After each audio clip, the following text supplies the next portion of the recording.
And the title of the message this morning is Run with Eyes Wide Open. And it's following on from the theme that we began with. In fact, we hadn't actually purposely decided that we would run with the theme for the start of the year. It was like all of a sudden 2021 had ended and we're moving into 2022. And so we have developed the theme as we've gone along over the past few weeks, and we'll continue to do so in the next number of weeks. But the message that I brought at the start of the year was entitled, Careful Who You Walk With. That should be in the next slide. And it was based on Amos chapter 3 and verse 3, where the question is asked, can two walk together unless they are agreed? And that's not saying that every one of us should agree on absolutely everything together. We all have our differences, whether it's the football teams that we follow, the politics and so on, and all the stuff that's going on in our lives and our communities. Even within church and theologically, we might have our differences. So this is not saying that we should cross every T and dot every I, but that we, regardless of our differences and the things that are really minor issues in life, that we should be able to walk together in agreement rather than disagreement. So the following 2 weeks after I brought that message, Jonathan brought a message where he spoke on running and talked about running free and running with confidence. And so staying with that particular theme, the title of the message this morning is Run with Eyes Wide Open. One of the things that I said last time was that just because we don't cross every T and just because we don't dot every I does not mean that we should see people as enemies. Those who disagree with us in church, outside of church, within the community, whatever the disagreement might be, that though we don't cross our T's and dot our I's, that we should not be seeing people as enemies. That's why Paul tells us in Ephesians chapter 6 and verse 10, you'll see it on the screen, Ephesians 6 and verse 10, he says, be strong in the Lord and in his mighty power. Put on the full armor of God so that you can take your stand against the devil's schemes. For our struggle is not against flesh and blood, but against the rulers, against the authorities, against the powers of this dark world, and against the spiritual forces of evil in heavenly places. I mean, Paul's making it absolutely clear, and we've said it so many times from this platform. If it has blood running through the veins, if it has flesh on it, it's not your enemy. And sometimes we focus on what we see and not who we see. And because we see sometimes the differences, we allow those differences to cause a situation where we look on the person or the people as our enemies. The fact is, we don't always see eye to eye, even with other Christians. We don't always see eye to eye with everyone, even within a local church situation. Never mind trying to see eye to eye with everyone outside of church and who are not Christians. And so while we need to be careful who we walk with or who we run with, we should not be writing people off because of disagreements. We should not be writing people off because we don't see eye to eye with them on everything. If people choose to write us off, then that's their choice. If people choose to write themselves off, then that's their choice. But sadly, all too often, we write people off because of what we see and not because of who we see. So that very few of us are going through life with their eyes truly wide open to see the person and not just the what we see in that particular person's life. We see what we see and not who we see. We see what the person is and not who the person is. We see the drug addict.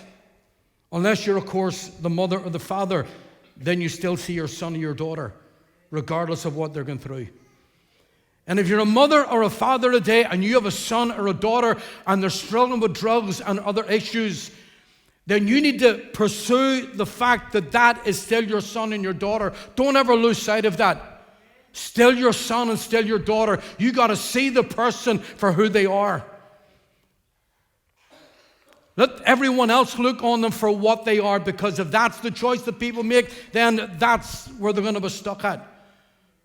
But as the mother, the father, you will often and should always see your son or your daughter as the person that they are. The child you brought into this world, your son, your daughter. But all too often we see the drug addict. All too often we see the prostitute. We see the alcoholic. We see the Republican. We see the loyalist. We see the orange and we see the green. We see the black. We see the white. We see what the person is. And all too often we fail to see who that person is that's standing in front of us. And friends, I would love it if we were to walk through this year together. Could you imagine a church from January to December walking through a full year together? Could you imagine that? That's what I'm talking about, Lynn, as well. The tragic reality is, I don't believe that there's a single church that's ever managed to go through from the beginning of the year to the end of the year together. If we were to do it as New Life City Church this year, would be the first. What a record that would be to set. To walk through a whole year together. And I would love it if that were to happen in this church. If we could run together in our pursuit of God and in pursuit of our purposes, of the purposes of God. If we could go after those things that we know that God has saved us for, that God has called us to, and that we do so collectively as a church, and that we're walking and running together. But I want to encourage us today that however we manage that over this year, that we do so with eyes wide open, so that we see the world as God sees it, and we see people as God sees them. I don't think I've ever told you the story of when I became a Liverpool fan. Do you want to hear it? Some of you don't know. But you want to hear the story of how I became a Liverpool fan. My father was an Arsenal fan. And my older brother was a United fan. And you had that mix of three within that little house down in Brown Square. It was not a good mix in a house that size because no one had anywhere to go. And sometimes it was quite serious. But how it happened was, show the next photograph, please. I was in the Sea Cadets. Look at that. Is it any wonder that all the nice girls love a sailor? When you look at that. That's the reason for it. I was in the Sea Cadets. And I'd been to the naval base in Portsmouth. I'd been on a Polaris submarine. Didn't dive in it, but we had a tour through it and saw the Polaris missiles and so on that were the big thing back in the day. I'd been on battleships, went through them, studied them, drew them as best I could as well. And I'd been on HMS Victory, Nelson's Victory and so on. So we got around back in those days when you were on something like that. But I remember traveling to Wales to be part of a sailing regatta team. There were three of us on one particular team, and my responsibility was for the main sail, and then was somebody for the rudder and someone for the sail up front. And remember getting on the ferry from Belfast to Liverpool, and we turned up at like 6:30 in the morning, and you're out at the front of the ferry, you're looking at Liverpool, you see the Liver building, you see the Liver birds. And it's almost like people going into New York for the first time and to see the Statue of Liberty. And I'm looking at this huge building with the Liver birds, and it was quite impressive. And we got past that point, we got on the train, we were heading down to Wales. And on the train, a couple of young English guys came at me. And they were calling me Paddy and all sorts of names and words that went along with Paddy. And I reacted quite badly and began to fight with one of them. But they all there were more of them than there was me. I was on my own at that point in the train.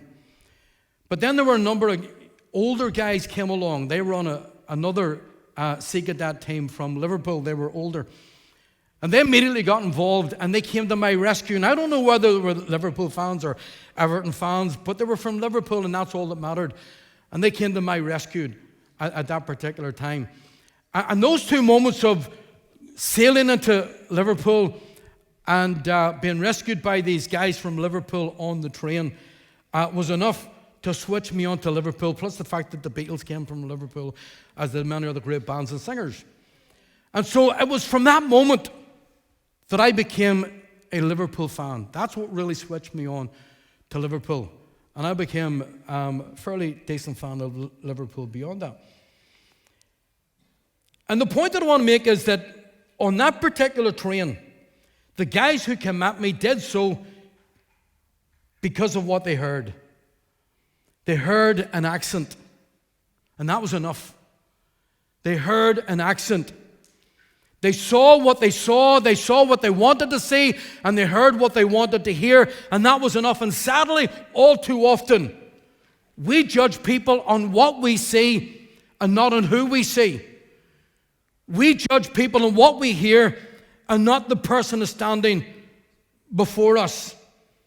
Remember, before going to Bible college in 1977, I had 8 different jobs. I couldn't keep a job. 8. No, it wasn't sacked from any of them. I was not a 9-to-5 person. I was never sacked in my life.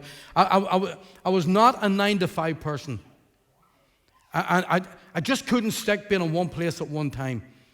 But I was in 8 different jobs over those 10 years before going to Bible college, having left school. One of the longest ones was for Joe Cairns, stroke Bell One, with him for a few years. Van driver and dispatch manager and so on. But probably the longest thing I was in was for almost 6 years. Next photograph, please. And there's me right in the middle there. You see Jack in the middle. So I was in that for almost 6 years. But I remember going from job to job and trying to find somewhere where I could settle. One of the jobs that scared the life out of me was in McKee's, and I went in as an apprentice. I was 17 years of age. It took me in a year after they'd taken most apprentices, and I was there for 8 days. And the reason being, they put me in a place on the second week on the Monday, and they put me in this long bench, and I was at the left-hand side of the bench with a vise and a file, and boxes of old bolts that I had to file down.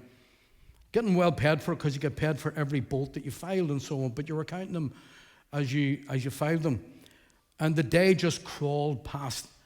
And I looked along, I think there was about 7 others along this long bench, and every one to the right was older than the person to their left. And the person at the end, he looked like he was ready to fall off the table. He was like Tommy Latimer. He was just coming to the end. And it struck me that day. I had such a nightmare. I'm thinking, this is going to be my life for the next 40 to 50 years. I'm going to make my way across this table until I end up at that end vise. And I walked out on a Thursday afternoon, and that was me finished. Couldn't keep a job. Not a 9-to-5 person. Stuff scared the life out of me. But going from job to job, I remember that almost every time I started a new job, there was always someone who would tell me who to watch out for, who to stay away from, who not to trust. Always someone wanting to put the boot on someone else. And in so doing, they were wanting me to see the person through their eyes. They were wanting me to see what they saw. They were wanting me to go in blinkered, not with my eyes wide open to see what I wanted to see, but they wanted me to see people as they saw them. Now that's work. Doesn't happen in church.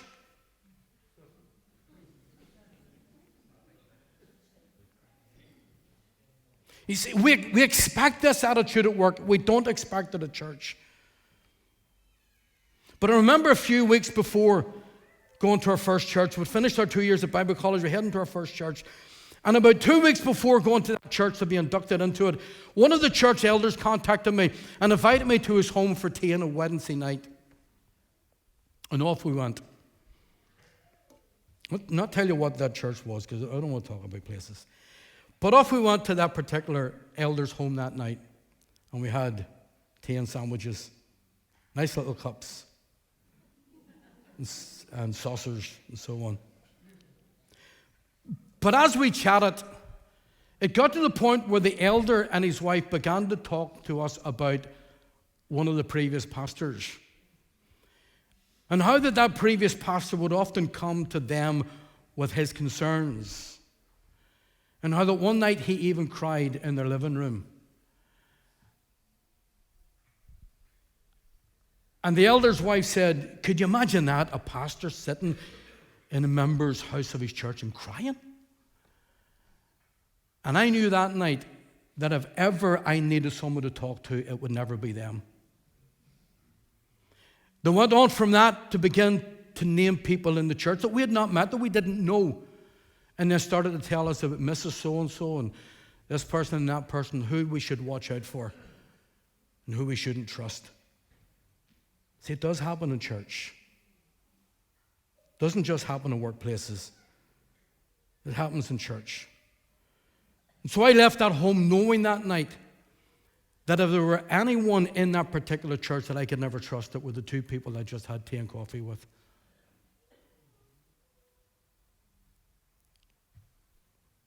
And all too often, we see what we want to see instead of seeing who is standing in front of us. And all too often, we want people to see through our eyes and not through their eyes, and certainly not through God's eyes. And so we try to blinker people, or we allow the circumstances to blinker us. And we fail to go through life and go through church life and relationships with eyes wide open. A few people in the Bible, just mention them quickly as we'll bring this message to a close and referring to these persons. Abraham. Abraham was seen by his own family and by his neighbors as a man without a son. And therefore, a man without an heir and a man without a future. That's how he was viewed by his own family and by his neighbors. And so they judged him. They judged him and they judged his future potential based on what they saw. But God saw something different. God saw one who would trust him. God saw one who would become his friend. God saw one who would become the father, not just of a family, but the father of nations. What others failed to see, God saw something in this man Abraham, though at that time he was without children. God still made a declaration because he saw what this man would become and declared that he would be the father of nations and of many children. And then, of course, there was David. Jonathan spoke on David last week, took us through the whole story of David such an excellent way last week. It was like you were sitting in Sunday school, not saying it was a childish, it was a great message, took us right through from start to finish, and you were living out that story of David and Goliath again last Sunday. But I'd already purposed to be making David one of my characters here that I focus on for a few moments. And here was David, the giant slayer. At least that's how we would have seen him, even as Christians, because if you went to Sunday school at all, you were taught the story of David and Goliath, and you were always taught how that he slew the giant. And so we would have seen him, because of the stories we were told, as David the giant slayer. But prior to that, David's family, David's neighbors, because they hadn't been to the Sunday school classes that we were at, they saw something different. They saw nothing more than a shepherd boy. A shepherd boy looking after little sheep, taking care of the family sheep, and that was it. That's what they saw. And as they saw David the shepherd boy, God looked beyond what they saw and saw the person in front of him who would become king of Israel.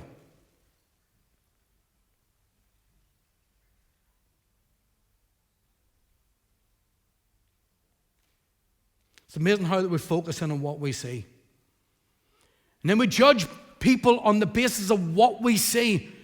And we judge their potential based on what we see. Well, he, this, she, this, and so on. And particularly if it failed, we always bring up the failures and what they did, even though they were wrong. And yet none of us are perfect. Doesn't excuse anyone's imperfections, but we focus on the what we see.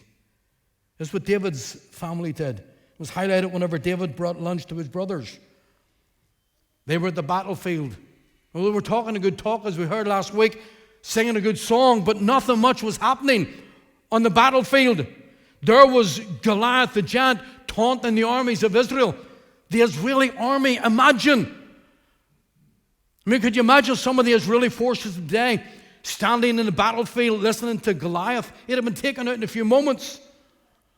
But here was the Israeli forces back then, and they're listening to this giant day by day taunt them. And then David turned up on his Deliveroo bike with the lunch for the brothers. Time to serve lunch, guys. And then he asks, because when he's serving up lunch, he hears the screaming of the giant, and he begins to ask questions about what this guy's doing in the battlefield and who's making a response to it.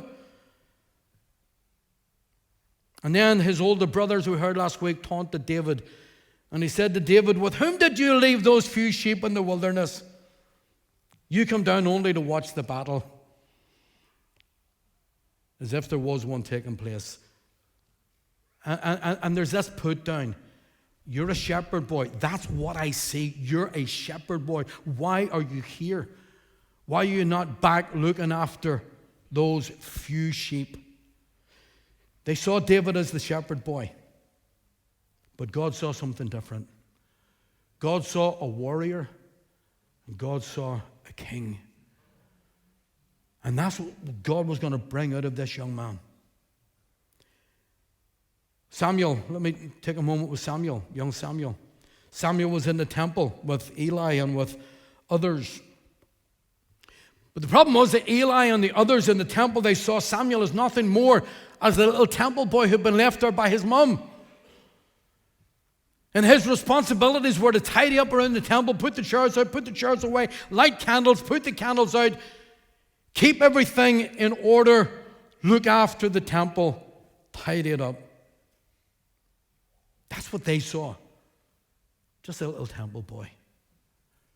But God saw a prophet who would speak to nations, a prophet who would speak to the nation of Israel, a little boy who would trust God to the point that when he became a man, that he would step out onto the streets and step into homes and into palaces and make declarations as to what the Word of God was at that particular moment in time. God saw a temple boy who would become a prophet, one of the greatest prophets in Israel, who would not just declare the word of the Lord, but who would literally anoint kings in Israel. He anointed King Saul to be the first king of Israel. He anointed David, he anointed Solomon, he anointed kings in Israel. They saw a temple boy, but God saw a prophet. Too often people get stuck on what they see instead of looking beyond the what and seeing the who. And seeing the who that God sees. Even Jesus had this particular problem as well.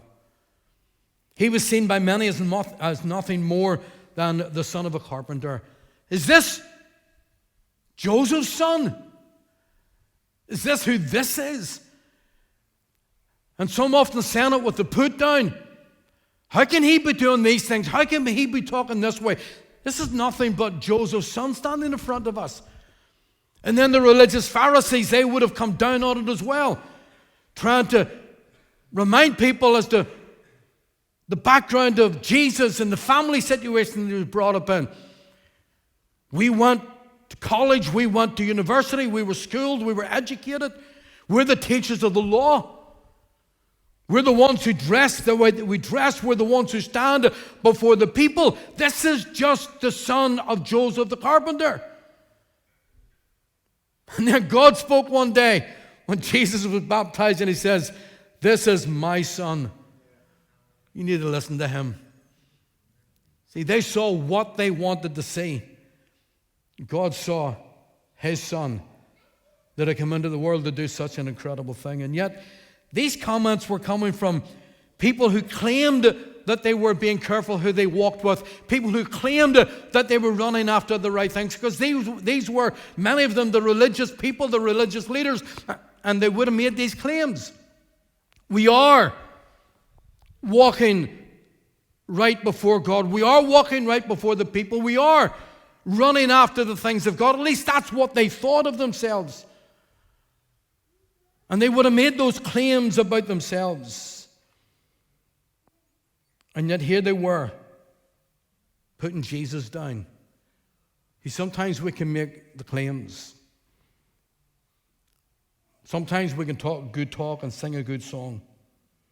Yes, of course, we need to be careful who we walk with. And yes, we need to throw off everything that hinders and everything that shackles us and holds us back. And we need to be able to run free and run with confidence. We need all of that stuff. But friends, in our walking and in our running, we need to ensure that we run with eyes wide open.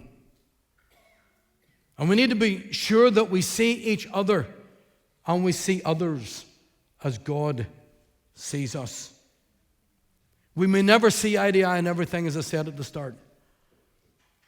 We may never cross the same T's and dot the same I's together on everything. But if we could see each other as God sees us, then maybe we can encourage each other to keep on walking and keep on running, no matter what we're going through. God knows we all need such encouragement at times in our lives. Someone just to get alongside us and say, you know what? Regardless of what people say, we're here to say to you, keep on walking, keep on running, keep on moving forward. But then the problem is, I'm going to finish with this in just a moment. The problem with some is not what they see in others, but it's about how they see themselves. Groucho Marx brothers, great comedians, good, clean, fun. Groucho Marx at one time said that he wouldn't belong to a club that would have him as a member. And he meant it.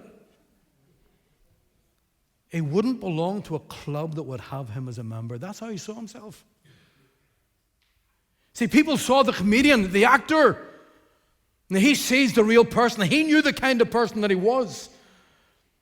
And this is what he's saying. If people really knew me and knew what I do with my life, you wouldn't want to be in my company. And because I know me, I wouldn't be in a club that would have me as a member. And he put himself down. And sadly, that's how some Christians see themselves. And friends, if you're in that bracket, I want to say this morning that it's important for you to not only see others as God sees them, but to see yourself as God sees you. Because regardless of what you think of yourself, it does not change who you are. You see the what as others see the what, but God still sees the who. And what you see does not change who you are. God still sees the person that He loves. God still sees the person for whom Christ died. And the fact is, friends, that walking and running together is so much easier when we see people as God sees them.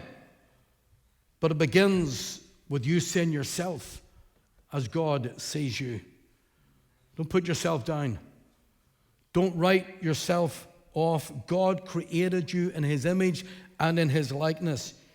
You are one for whom Christ died. It's often been said that if you were the only sinner in all the world, that Jesus Christ still would have died for you because He died for the person. And I even hear sometimes saying that Jesus died for sinners. We know that's true. But we label people that way. He died for the person. He died for you, and he died for me. You're the person for whom Christ died. And you're the one that he reaches out. He's reached out to you so many times, and we know that as Christians you've made that response. But he still reaches out, and he's still saying, look, we still have a way to go here. We need to keep on walking. We need to keep on running. We need to keep moving forward. And he keeps reaching out to help you move forward. So come on, get our eyes open this morning, friends. Let's see as God sees. Let's walk the walk, and let's run the run that we're in, the race that we're in. But let's do it with our eyes wide open. See yourself as God sees you. See people as God sees them. Don't just focus in on the what. Judas the betrayer, yes, he was. But he was still a person that Jesus loved and Jesus called. If only Judas had turned around that day. Hey, we know 2,000 years, it's history. We know that. And we understand the purpose of the plans of God and so on. But there is something in me that says if only Judas had turned around that day and went back to Jesus as Peter did, who denied him 3 times with swear words, whatever swear word in Hebrew or Arabic back then. Don't even think about it. But Peter denied Jesus 3 times, cursed in the face of people. I don't know him. But he turned around and went back to Jesus to hear Jesus ask him 3 times, Peter, do you love me? Do you love me? Because Jesus loved him regardless of his denial. And he looks out at you today, and regardless of what people see, regardless of what even he sees the who. He sees the person that he loves, the person that he died for. And now he reaches out again and he says, hey, come on, it's time to walk together. If you've not yet walked with Jesus, it's time to do so now. Don't leave it for another month. Don't keep going through another year without him. Let's go through this year together. Let's go through it as believers. And let's see if we can fill this place by the end of the year with other people that we're going to reach and bring them to faith in Jesus Christ.